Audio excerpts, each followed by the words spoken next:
दिल का अब संकल्प यही है,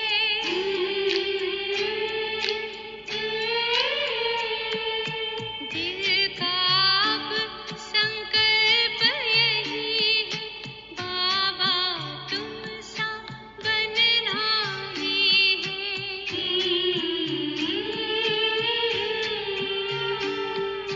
साथ लिया है, हाथ लिया है, वादा पूरा करना ही है।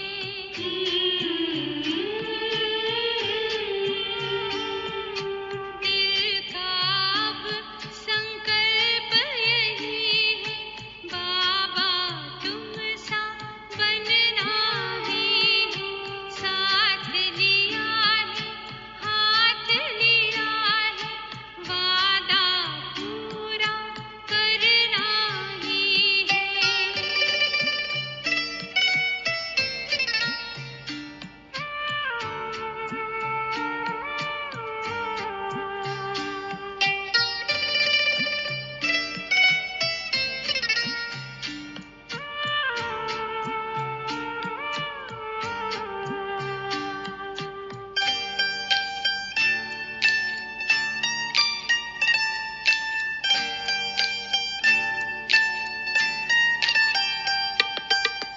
कितने तुम तो निरहंकारी, कहते मैं हूँ सेवाधारी।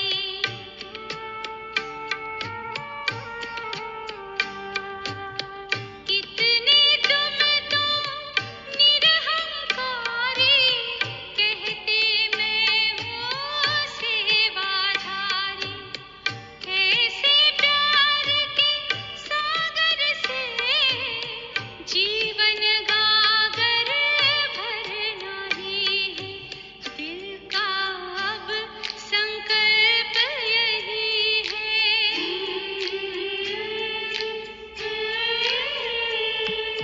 दिल का अब संकल्प यही है, बाबा तुम सा बनना ही है। साथ लिया है, हाथ लिया है, वादा पूरा करना ही है।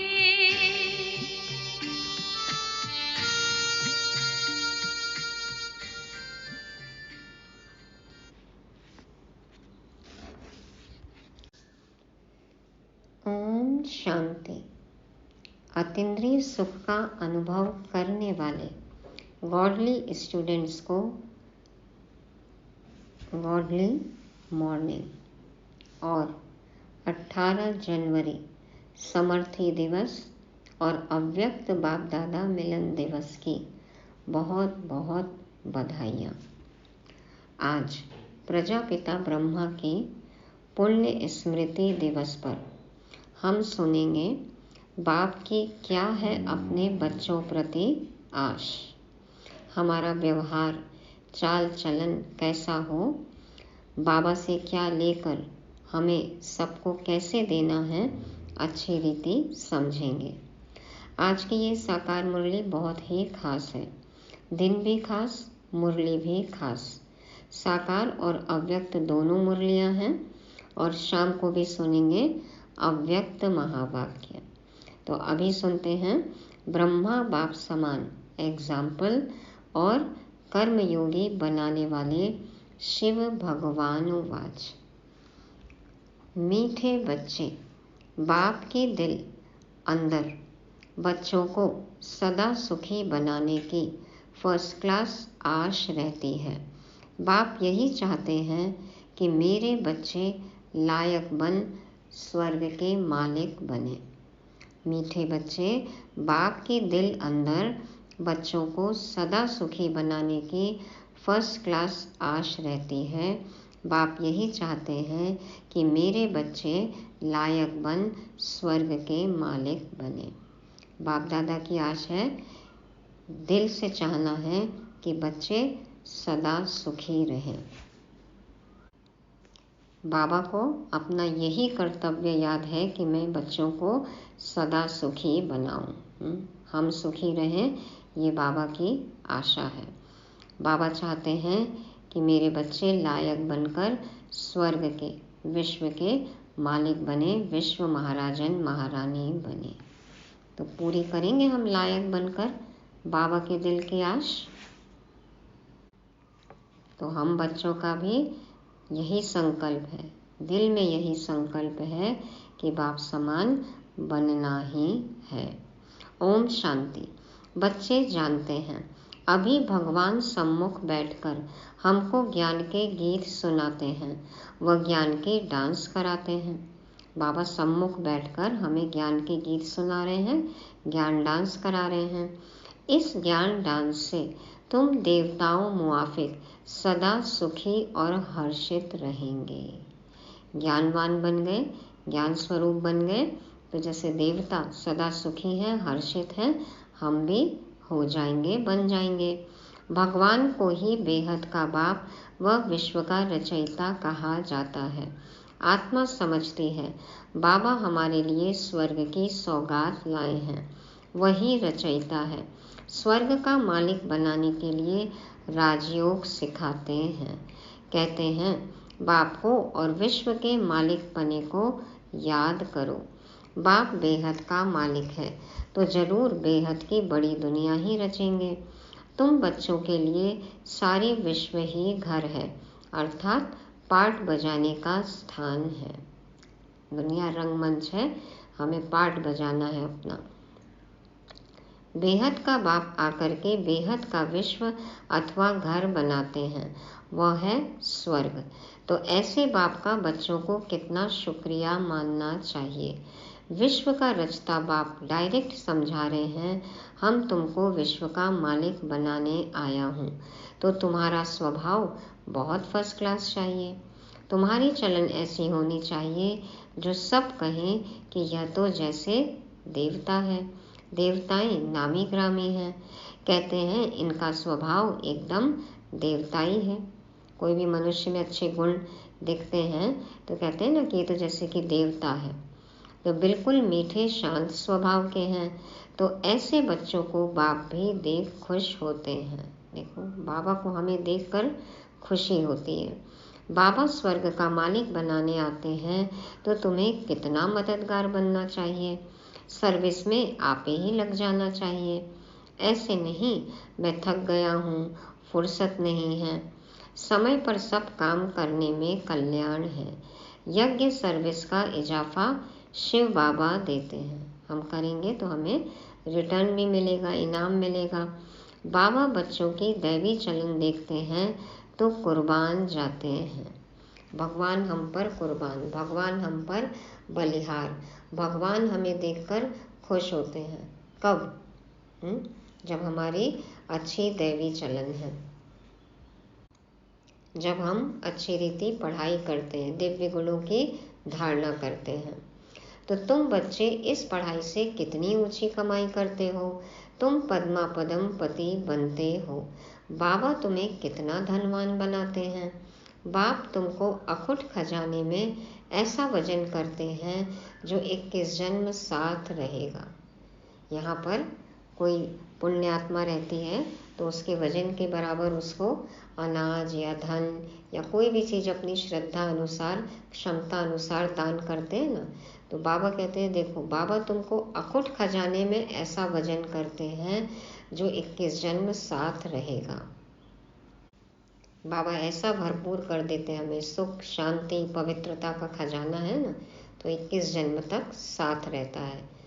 संपन्न भरपूर हो जाते हैं हम, धन वैभव ऐश्वर्य स्थूल चीज़ें तो होंगी ही, अतिचार धन तो होगा ही, साथ साथ सुख शांति पवित्रता। वहाँ दुख का नाम नहीं, कभी अकाले मृत्यु नहीं होगा, मौत से कभी डरेंगे नहीं। यहाँ कितना डरते हैं, रोते हैं, सबसे बड़ा डर यही है ना मौत का। तो तुमको तो खुशी है, यह पुराना शरीर छोड़ जाए, नई दुनिया में प्रिंस बनेंगे। तुम इस पुरानी दुनिया से ममत्व मिटाते रहो, इस देह को भी भूलते जाओ। मौत का डर कब निकलेगा? जब पुरानी दुनिया से ममत्व मिटेगा और खुद की देह को भी भूलते जाएंगे। हम आत्मा इंडिपेंडेंट है। इंडिपेंडेंट, इन में डिपेंडेंट होना। आत्मा स्वतंत्र, जब स्व के सारे तंत्र, सारी कर्मेंद्रियां कंट्रोल में होंगी, आत्मा मालिक, कर्मेंद्रियां हमारे गुलाम, हम अधिकारी होंगे, कर्मेंद्रियां हमारे अधीन होंगी, तब है रियल इंडिपेंडेंस। पराधीन नहीं, कर्मेंद्रियों के अधीन नहीं, किसी और आत्माओं के अधीन नहीं, उनसे कुछ नहीं चाहिए हमें, कोई उम्मीद नहीं, वो है ना रियल इंडिपेंडेंसी। बस एक बाप के सिवाय और किसी की याद न आए, सिर्फ एक बाबा। जीते जी जैसे कि मौत की अवस्था में रहना है। जीते जी जैसे कि मौत की अवस्था में रहना है। पुरानी दुनिया से मर जाना, पुराने संबंधों से मर जाना, कोई लगाव नहीं, सिर्फ तोड़ निभाना है। इस दुनिया से मर गए, कहते भी है ना, आप मुए मर गई दुनिया। वैसे भी शरीर छूटता है तो दुनिया तो खत्म उस आत्मा के लिए, वो तो दूसरा शरीर ले लेती है। तो आप मुए मर गई दुनिया, शरीर के भान को उड़ाते रहो, मैं आत्मा हूँ, शरीर नहीं। एकांत में बैठिए, अभ्यास करो, बाबा बस अभी हम आपकी गोद में आए कि आए। एक की याद में शरीर का अंत हो, इसको कहा जाता है एकांत। एक के अंत में खो जाना और अपना शरीर छोड़ देना। बाबा बस हम आए कि आए। भगवान की गोद। मीठे बच्चे, तुम जानते हो कि ऐसी ऊंची पढ़ाई पढ़ाने वाला कौन है? इस चैतन्य डिब्बी में चैतन्य हीरा बैठा है, वही सच्चित आनंद स्वरूप है। सत्य है, अविनाशी है, चैतन्य आनंद स्वरूप है। चैतन्य डिब्बी में हीरा परमात्मा। सत बाप तुम्हें सच्ची सच्ची श्रीमत देते हैं। बाप के बने हो तो कदम कदम श्रीमत पर चलना है, चुप रहना है और पढ़ना है, एक बाप को याद करना है। घड़ी घड़ी इस बैच को देखते रहो तो बाप और वर्षे की याद आएगी। याद से ही तुम जैसे सारे विश्व को शांति का दान देते हो। बाबा कहते हैं इस बैच को देखते रहो तो बाप और वर्षे की याद आएगी, और याद से जैसे कि हम सारे विश्व को शांति का दान दे रहे हैं, बाबा को याद कर रहे हैं, शांति के सागर में समाये हुए हैं, तो अपने आप शांति के प्रकंपन फैलते हैं। हर एक बच्चे को अपनी प्रजा भी बनानी है, वारिस भी बनाने हैं। मुरली कोई भी मिस नहीं करनी चाहिए। बाबा बहुत प्यार से समझाते हैं, मीठे बच्चे अपने पर रहम करो, कोई अवज्ञा नहीं करो। बाबा ने आकर हमें पढ़ाकर कर दिया रहम, कृपा, आशीर्वाद। अब खुद पर रहम खुद को करना है, पढ़ाई अच्छी रीति पढ़नी है, श्रीमत पर चलना है, कोई भी अवज्ञा नहीं करनी है। जो खुशबूदार फूल हैं वह खींचते हैं, जो जैसा है ऐसी सर्च लाइट लेने की कोशिश करते हैं। खुशबूदार गुणवान बच्चों को देख प्यार में, खुशी में नयन गीले हो जाते हैं। कुछ तकलीफ होती है तो बाबा सर्च लाइट देते हैं। देखो बाबा भी भाव विभोर हो जाते हैं बच्चों को देखकर, बच्चों के प्यार को देखकर, गुणवान बच्चों को देखकर, खुशबूदार फूलों को देखकर। बाबा के नैनों में भी खुशी के आंसू आ जाते हैं। बाबा कहते हैं बच्चों को कोई तकलीफ होती है तो बाबा सर्च लाइट देते हैं, लेकिन जिसका जितना पावर होगा वो उतना ही ले सकते हैं। बाबा कहते हैं ना, जिसकी जितनी झोली वो उतना ही ग्रहण कर सकता है। तो बाबा कहते हैं कि बाबा तो कभी भी बच्चों को तकलीफ में देखते हैं तो बाबा सकाश देते हैं। बाबा युक्तियाँ बताते हैं, टचिंग कराते हैं, डायरेक्शन देते हैं, तो जितनी बुद्धि स्वच्छ होगी उतना ही कैच कर सकती है। बाबा समझाते हैं, मीठे बच्चे, तुम्हें इस पुरानी दुनिया में कोई भी आशा नहीं रखनी है। अब तो एक ही श्रेष्ठ आश रखनी है कि हम तो चले सुखधाम। कहाँ भी ठहरना नहीं है, देखना नहीं है, आगे बढ़ते जाना है। साइड सीन्स तो आएंगे ना, लेकिन बाबा कहते हैं मंजिल की तरफ आगे बढ़ते जाओ, रुकना नहीं, थकना नहीं। एक तरफ ही देखते रहो, तभी अचल अडोल स्थिर अवस्था रहेगी। अब यह दुनिया खत्म होनी ही है, इसकी बहुत सीरियस हालत है। कौन क्या कर रहा है, इसमें अटकना नहीं है। बाबा कहते हैं बहुत सीरियस हालत में दुनिया, देखो अभी वेंटिलेटर पे है, तो अब तो खत्म होने की कगार पर ही है ना। तो इस समय सबसे अधिक गुस्सा प्रकृति को आता है, इसलिए सब खलास कर देती है, प्राकृतिक आपदाएं आती हैं। तुम जानते हो यह प्रकृति अभी अपना गुस्सा जोर से दिखाएगी, सारी पुरानी दुनिया को डुबो देगी। अर्थक्वेक में मकान आदि सब गिर पड़ेंगे, अनेक प्रकार से मौत होंगे। यह सब ड्रामा का प्लान बना हुआ है, इसमें दोष किसी का भी नहीं है। विनाश तो होना ही है, इसलिए तुम्हें इससे बुद्धि का योग हटा देना है। तुमने तो अपना सब कुछ इंश्योर कर दिया है, इसलिए तुम्हें किसी भी प्रकार की चिंता नहीं। तुम्हारा सब कुछ सफल हो रहा है। अब ये चेक करना है कि हमने इंतजाम किया, सफल कर लिया, सब कुछ इंश्योर कर दिया। चिंता नहीं करनी है, इंतजाम करना है। बाबा कहते हैं ना, इंतजार से पहले इंतजाम करो। बुद्धि योग विनाश से हटा दो। हमें क्या बनना है, हमें देवता बनना है, हम बन रहे, नई दुनिया में जाना है, तो उसके लिए पुरुषार्थ करना है।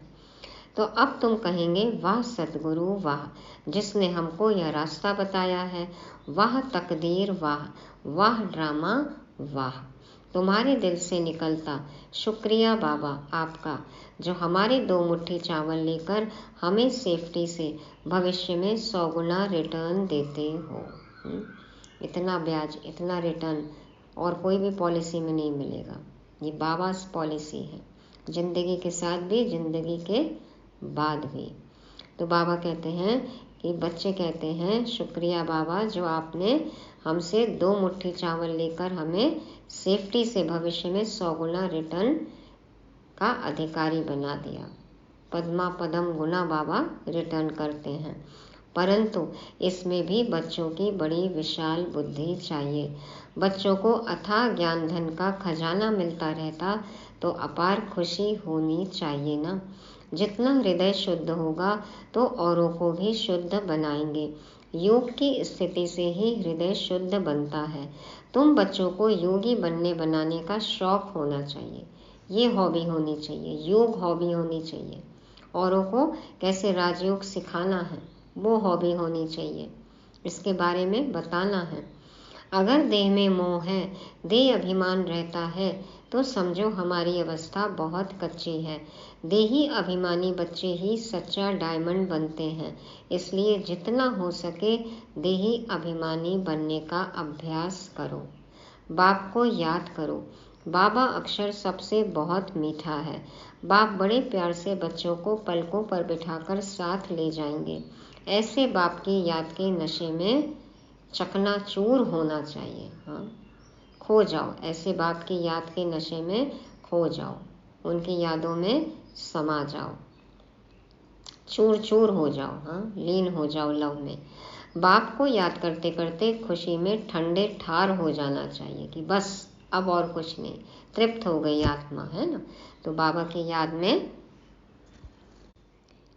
प्यार में सदा खुश, सदा सुखी, ठंडे ठार, तृप्त, संतुष्ट हो जाना चाहिए।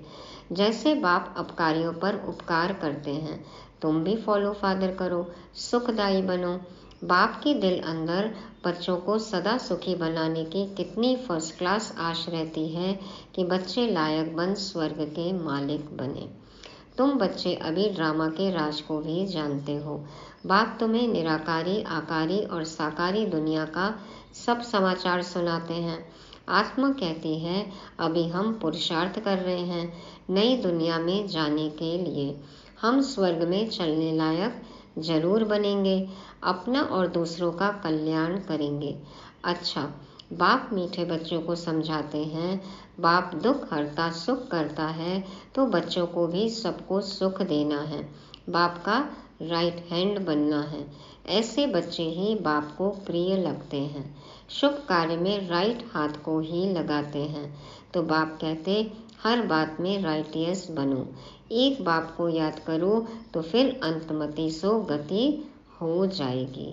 तो हर सेकंड बाबा को याद करना है, न जाने कौन सा पल आखिरी पल हो। हर कर्म राइटियस हो, हमारा सही कर्म करना है श्रीमत अनुसार। इस पुरानी दुनिया से ममत्व मिटा दो, यह तो कब्रिस्तान है। धंधा दोरी बच्चों आदि के चिंतन में मरे तो मुफ्त अपनी बर्बादी कर देंगे। धंधा दोरी बच्चों आदि के चिंतन में मरे तो मुफ्त अपनी बर्बादी कर देंगे। कहा जाता है ना, पूत सपूत तो क्यों धन संचय, पूत कपूत तो क्यों धन संचय। शिव बाबा को याद करने से तुम बहुत आबाद होंगे। देह अभिमान में आने से बर्बादी हो जाती है, देही अभिमानी बनने से आबादी होती है। धन की भी बहुत लालच नहीं रखनी चाहिए। कितना चाहिए जीने के लिए, जीवन निर्वाह के लिए? कुछ तो लिमिट होगी। लेकिन देखो कितने ज़ीरो बढ़ते जाए बैंक बैलेंस में, बस यही चाहते हैं, इसी में लगे हुए हैं, और वो कमाई साथ जानी नहीं है। तो जो सच्ची कमाई साथ जानी है उस पर ध्यान देना है। बहुत लालच धन की नहीं रखनी है। Money is something not everything, ये याद रहे। तो बाबा कहते हैं उसी फिक्रात में शिव बाबा को भी भूल जाते हैं। बाबा देखते हैं सब कुछ बाप को अर्पण कर फिर हमारी श्रीमत पर कहाँ तक चलते हैं। शुरू में बाप ने भी ट्रस्टी हो दिखाया ना, साकार ब्रह्मा बाबा। सब कुछ ईश्वर अर्पण कर खुद ट्रस्टी बन गया। बस ईश्वर के काम में ही लगाना है, विघ्नों से कभी डरना नहीं चाहिए। जहाँ तक हो सके सर्विस में अपना सब कुछ सफल करना है। BMW, बॉडी माइंड वेल्थ, तन मन धन, ईश्वर अर्पण कर ट्रस्टी बन रहना है। ईश्वर को अर्पण कर दो और ट्रस्टी बनकर रहो। श्रीमत अनुसार फिर खर्च करना है, संभालना है, बाबा का है ना, वेस्टेज नहीं, व्यर्थ नहीं। अच्छा, मीठे मीठे सिक्के दे बच्चों प्रति माता पिता बाप दादा का याद प्यार और गुड मॉर्निंग। रूहानी बाप की रूहानी बच्चों को नमस्ते। हम रूहानी बच्चों की रूहानी बाप दादा को याद प्यार, गुड मॉर्निंग और नमस्ते। शुक्रिया बाबा, शुक्रिया। अभी अव्यक्त महावाक्य हैं, रिवाइज कोर्स की मुरली है 15 अप्रैल 1974। 15 अप्रैल 1974 के अव्यक्त महावाक्य। क्या सभी उन्नति की ओर बढ़ते जा रहे हो? सदा लगन में मगन और विघ्न विनाशक, यह दोनों निशानियां क्या अनुभव में आ रही हैं? चेकिंग पॉइंट है, प्रश्न पूछ रहे बाबा, क्या सभी उन्नति की ओर बढ़ते जा रहे हो? सदा लगन में मगन और विघ्न विनाशक, यह दोनों निशानियां क्या अनुभव में आ रही हैं? विघ्न विनाशक बनने के बजाय विघ्नों को देख अपनी स्टेज से नीचे तो नहीं आ जाते हो? क्या अनेक प्रकार के आए हुए तूफान आपकी बुद्धि में तूफान तो पैदा नहीं करते हैं? जैसे कोई के द्वारा तोहफा मिलता है तो बुद्धि में हलचल नहीं होती है, बल्कि उल्लास होता है। कोई गिफ्ट मिलता है तो खुश होते हैं ना, इसी प्रकार आए हुए तूफान उल्लास बढ़ाते हैं या हलचल बढ़ाते हैं? अगर तूफान को तूफान समझा तो हलचल होगी, और तोहफा समझा व अनुभव किया तो उससे उल्लास और हिम्मत अधिक बढ़ेगी। कोई भी तूफान, कोई भी परिस्थिति आती है, हमें पहले से भी ज़्यादा शक्तिशाली बनाती है। तो बाबा कहते हैं यह है चढ़ती कला की निशानी। घबराने के बजाय गहराई में जाकर अनुभव के नए नए रत्न इन परीक्षाओं के सागर से प्राप्त करेंगे, क्योंकि हलचल के अंदर रत्न समाये हुए हैं। सागर के तले में जितना गहराई में जाएंगे उतने रत्न मिलते हैं। तो कितने भी तूफान आए, कितनी भी कैसी भी परिस्थितियां हों, कैसी भी हलचल हो, बाबा कहते हैं और गहराई में जाओ। परीक्षा है, सीख मिलती है, हिम्मत बढ़ती है, शक्तिशाली बनते हैं, अनुभवी बनते हैं। तो बाबा कहते हैं हलचल के अंदर रत्न समाये हुए हैं, तो घबराना नहीं है, बाबा के साथ रहना है। परिस्थितियां आई चली जाएंगी, लेकिन हमें अचल अडोल रहना है। बाबा कहते हैं ऊपर ऊपर से अर्थात बाह्य मुक्ता की दृष्टि और बुद्धि द्वारा देखने से हलचल दिखाई देगी अथवा अनुभव होगी, लेकिन उसी आई हुई बातों को अंतर्मुखी दृष्टि व बुद्धि से देखने से अनेक प्रकार के ज्ञान रत्न अर्थात पॉइंट्स प्राप्त होंगी। कोई भी परिस्थिति आती है तो वो क्या है? परीक्षा है, पेपर है। ऊपर ऊपर से देखेंगे, देह अभिमान में आके देखेंगे तो लगेगा कि बहुत बड़ी परिस्थिति है, लेकिन उच्च अवस्था होगी तो वही बातें छोटी लगेंगी। सर्वशक्तिवान बाप के साथ होंगे तो हर परिस्थिति का सामना कर सकते हैं। अंतर्मुखता से देखेंगे, गहराई में जाएंगे, समझेंगे परिस्थितियों को, तो सीखने को मिलता है, सबक मिलता है, शिक्षा मिलती है, ज्ञान रत्न मिलते हैं, पॉइंट्स मिलती हैं, युक्तियाँ मिलती हैं, विधियाँ मिलती हैं। हम और अनुभवी बनते जाते हैं और फिर सिद्धि स्वरूप बन जाते हैं, सफल हो जाते हैं, विजयी हो जाते हैं। इसलिए बाबा कहते हैं कि कोई भी बातें आई हुई हैं उनको अंतर्मुखी दृष्टि व बुद्धि से देखो तो ज्ञान रत्न प्राप्त होंगे।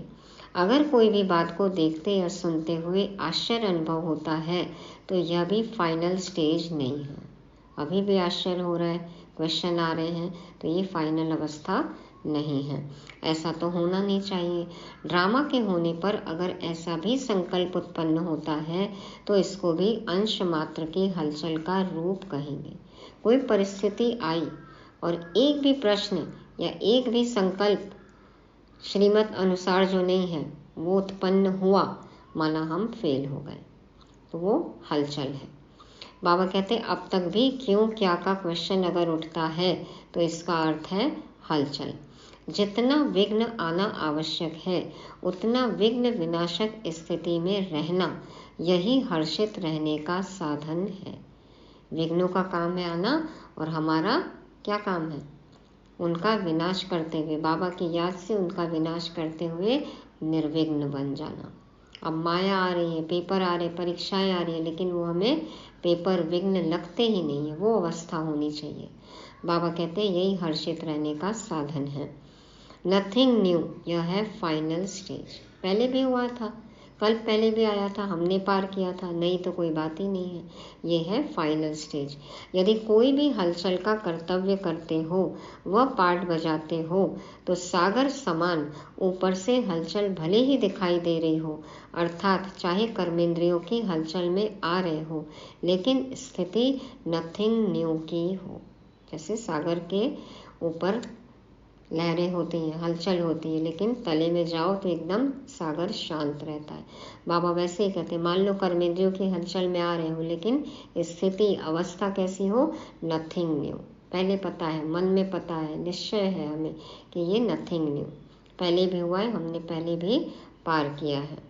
एकाग्र, एक रस, एकांत अर्थात एक रचयिता और रचना के अंत को जानने वाले त्रिकालदर्शी की स्टेज पर आराम से शांति की स्टेज पर स्थित हैं, या कर्मेंद्रियों की हलचल आंतरिक स्टेज को भी हिला देती है। त्रिकालदर्शी है तो सब कुछ पता ही है, तीनों कालों का पता है, तो फिर शांत स्वरूप ही रहना है ना। या बाबा कहते हैं क्या होता है, कर्मेंद्रियों की हलचल आपकी आंतरिक अवस्था को भी हिला देती है क्या? जब स्थूल सागर दोनों ही रूप दिखाता है तो क्या मास्टर ज्ञान सागर ऐसा रूप नहीं दिखा सकते? सागर में ऊपर हलचल और नीचे एकदम शांत। तो बाबा कहते हैं आप ऐसा दो रूप नहीं दिखा सकते। यह प्रकृति ने पुरुष से कॉपी की है, आत्मा की कॉपी की है प्रकृति ने, तत्वों ने। आप तो पुरुषोत्तम हो, आप तो सर्वोत्तम आत्मा हो। जब प्रकृति अपनी क्वालिफिकेशन दिखा सकती है तो क्या वह पुरुषोत्तम नहीं दिखा सकते?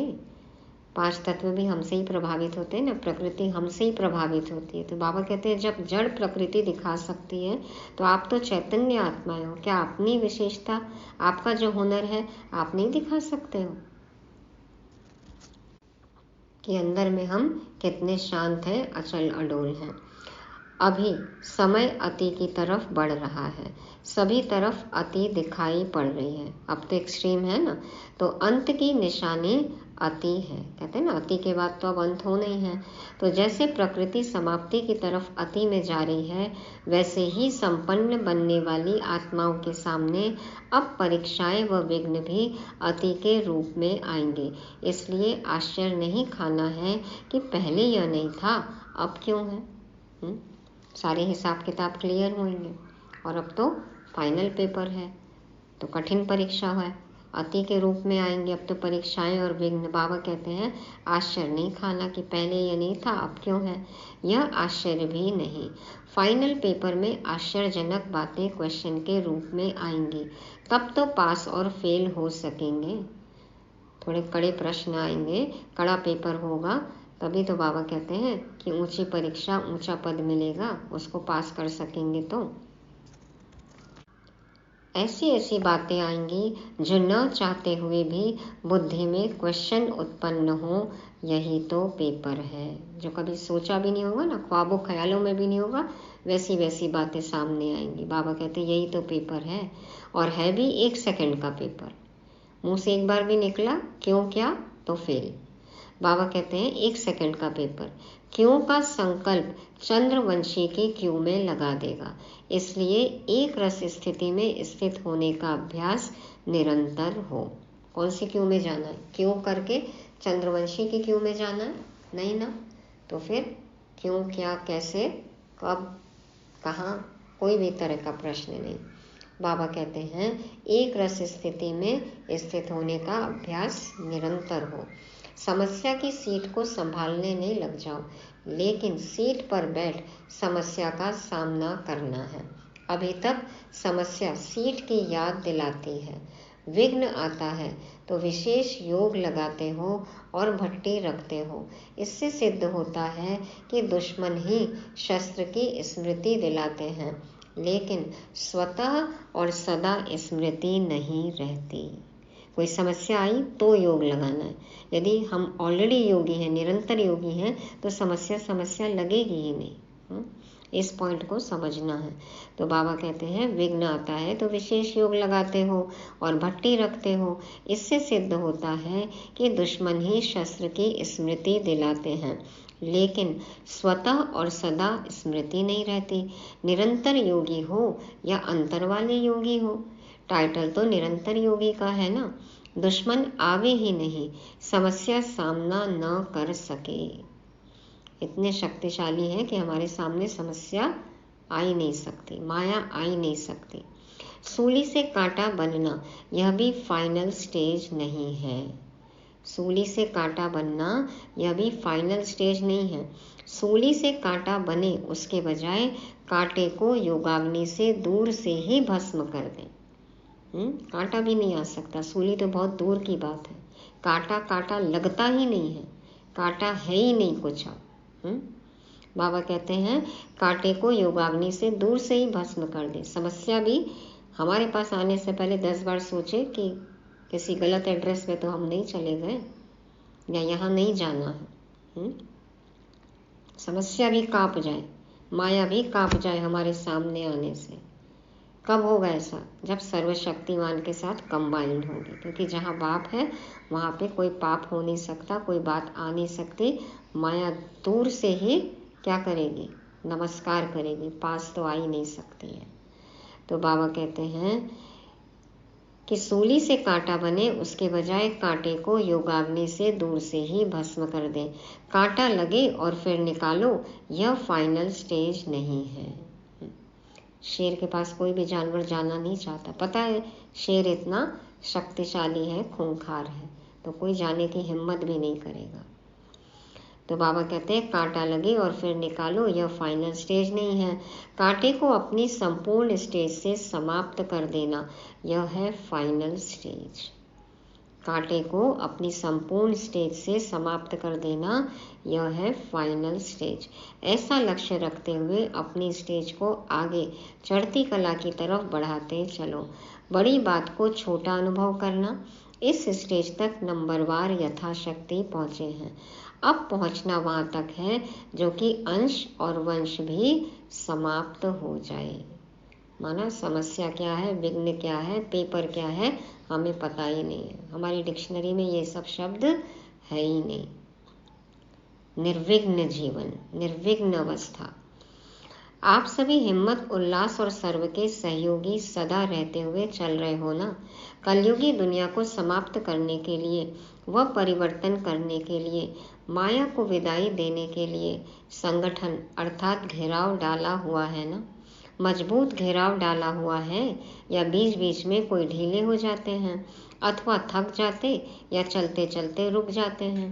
न आगे बढ़ना न पीछे हटना, जैसे कि वैसे रहना, यह पाठ तो पक्का नहीं करते हो। समय धक्का लगाएगा तो चल पड़ेंगे, ऐसा सोचकर जहाँ के तहाँ रुक तो नहीं गए हो। कि ड्रामा में होगा तो ड्रामा पुरुषार्थ करा लेगा, रुक तो नहीं गए। किसी के किसी प्रकार के सहारे का इंतजार करते हुए खड़े तो नहीं हो गए हो। ऐसी स्टेज वालों को क्या कहेंगे? क्या इसको ही अंगद की स्टेज समझते हो? अगर ऐसे रुक गए तो फिर लास्ट वाले फास्ट चले जाएंगे। जब भी पहाड़ों पर बर्फ गिरती है और जम जाती है तो रास्ते रुक जाते हैं। फिर उस बर्फ को गलाने के लिए व उसे हटाने के लिए पुरुषार्थ करते हैं। यहाँ भी अगर बर्फ के मुआफिक जम जाते हो तो इससे सिद्ध होता है कि योग अग्नि की कमी है। योग अग्नि होगी तो क्या होगी? तपन से बर्फ अपने आप गल जाएगी, जमेगी ही नहीं। अग्नि में है तो जमेगी बर्फ? नहीं ना, तो गलाने की बात ही दूर है, जमेगी ही नहीं। योग अग्नि को तेज करो तो रास्ता क्लियर हो जाएगा। मिली हुई हिम्मत और उल्लास के पॉइंट्स बुद्धि में दौड़ाओ तो रास्ता क्लियर हो जाएगा। कैसे होगा रास्ता क्लियर? मिली हुई हिम्मत और उल्लास के पॉइंट बुद्धि में दौड़ाओ तो रास्ता क्लियर हो जाएगा। हिम्मत का एक कदम और पदम गुना बाबा की मदद और इतने सारे ज्ञान के पॉइंट्स। तो ज्ञान स्वरूप बनना है, योग में शक्ति लेना है और मास्टर सर्वशक्तिमान बनना है। माया पास आएगी ही नहीं, रास्ता क्लियर है। पुरुषार्थ की गति में अंगद बनो। जम गए मतलब जम गए, करना है माना करना है। माया से हार खाने में अंगद नहीं बनो कि एक जगह रुक गए और माया आकर पंच मार रही है, नहीं, बल्कि विजयी बनने के लिए अंगद बनो। दृढ़ संकल्प कर लिया, एक बल एक भरोसा, ये करना ही है, बनना ही है। तो पुरुषार्थ की गति में अंगद बनो, माया से हार खाने में अंगद नहीं बनो, बल्कि विजयी बनने के लिए अंगद बनो। अच्छा, ऊंचे ते ऊंच बाप द्वारा पालना लेने वाले, विश्व की पालना करने वाले, विष्णु कुल की श्रेष्ठ आत्माएं, प्रकृति को परिवर्तन करने वाली पुरुषोत्तम आत्माएं, विश्व के आगे साक्षात मूर्त प्रसिद्ध होने वाली आत्माएं, योगी तो आत्माओं के प्रति बाप दादा का याद प्यार और गुड मॉर्निंग। हम अंगदों का रूहानी बाप दादा को याद प्यार, गुड मॉर्निंग और नमस्ते, शुक्रिया बाबा, शुक्रिया। वरदान है आज का, सेवा में रहते संपूर्णता के समीपता की अनुभूति करने वाले ब्रह्मा बाप समान एग्जाम्पल भाव। सेवा में रहते संपूर्णता के समीपता की अनुभूति करने वाले ब्रह्मा बाप समान एग्जाम्पल भाव। बाबा समझाते, जैसे ब्रह्मा बाप सेवा में रहते समाचार सुनते एकांतवासी बन जाते थे। बाबा निरंतर सेवा में रहते समाचार सुनते एकांतवासी बन जाते थे, एक बाबा की याद में खो जाते थे। 1 घंटे के समाचार को 5 मिनट में सार समझ बच्चों को खुश करके अपनी अंतर्मुखी एकांतवासी स्थिति का अनुभव करा देते थे। ऐसे फॉलो फादर करो। ब्रह्मा बाप ने कभी नहीं कहा कि मैं बहुत बिजी हूँ, लेकिन बच्चों के आगे एग्जाम्पल बने। सबसे ज़्यादा मैनेजमेंट का काम तो ब्रह्मा बाबा को था ना, फिर भी बाबा ने कभी नहीं कहा कि मेरे पास समय नहीं है। ऐसे समय प्रमाण अभी इस अभ्यास की आवश्यकता है। दिल की लगन हो तो समय निकल आएगा और अनेकों के लिए एग्जाम्पल बन जाएंगे। टाइम मैनेजमेंट सिखाते हैं ना बाबा। सबके पास उतने ही 24 घंटे हैं एक दिन में, लेकिन कैसे हमें समय सफल करना है, कैसे सारे काम करने हैं, एकांतवासी बनकर शक्तिशाली बनना है, हर परिस्थिति, माया, पेपर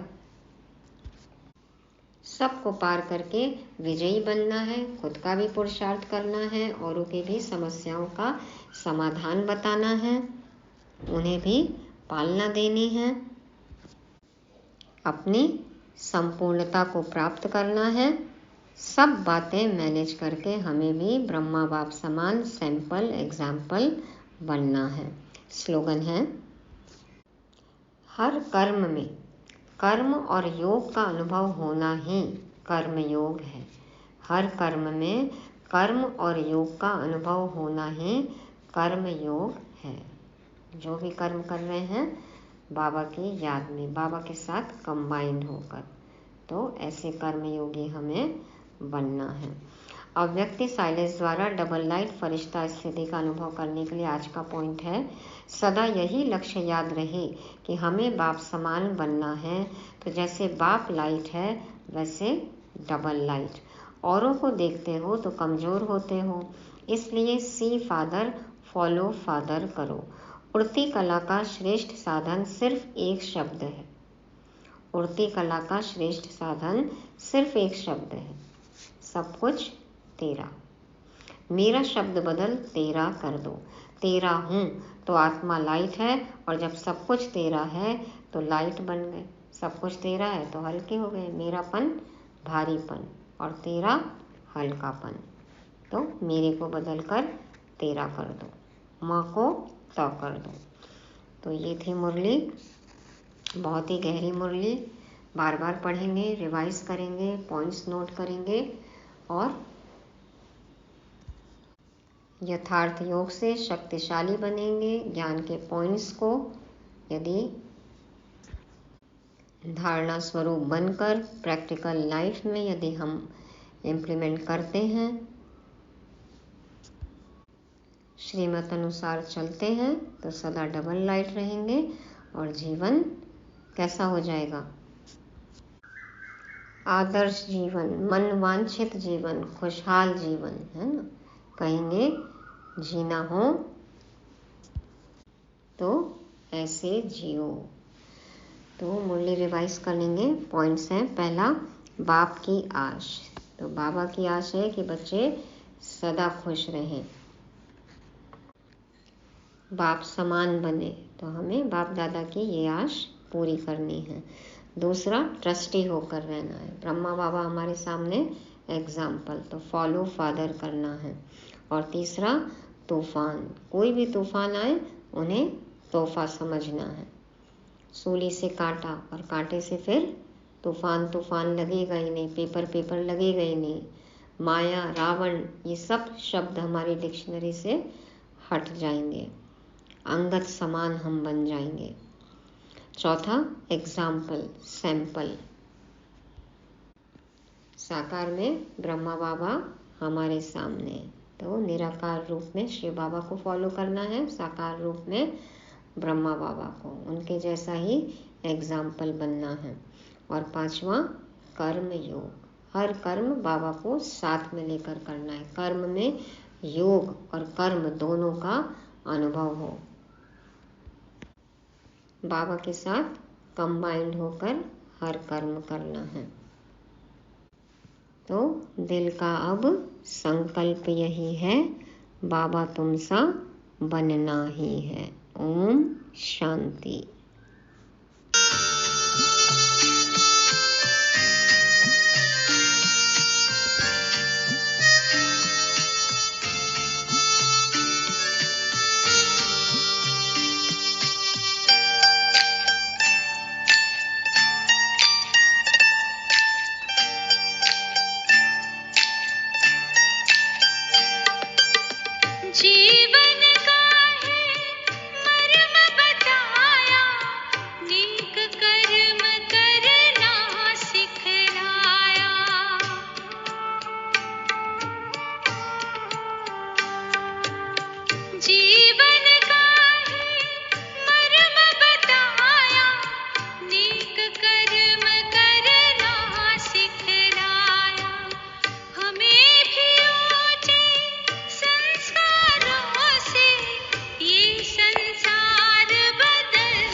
खुद को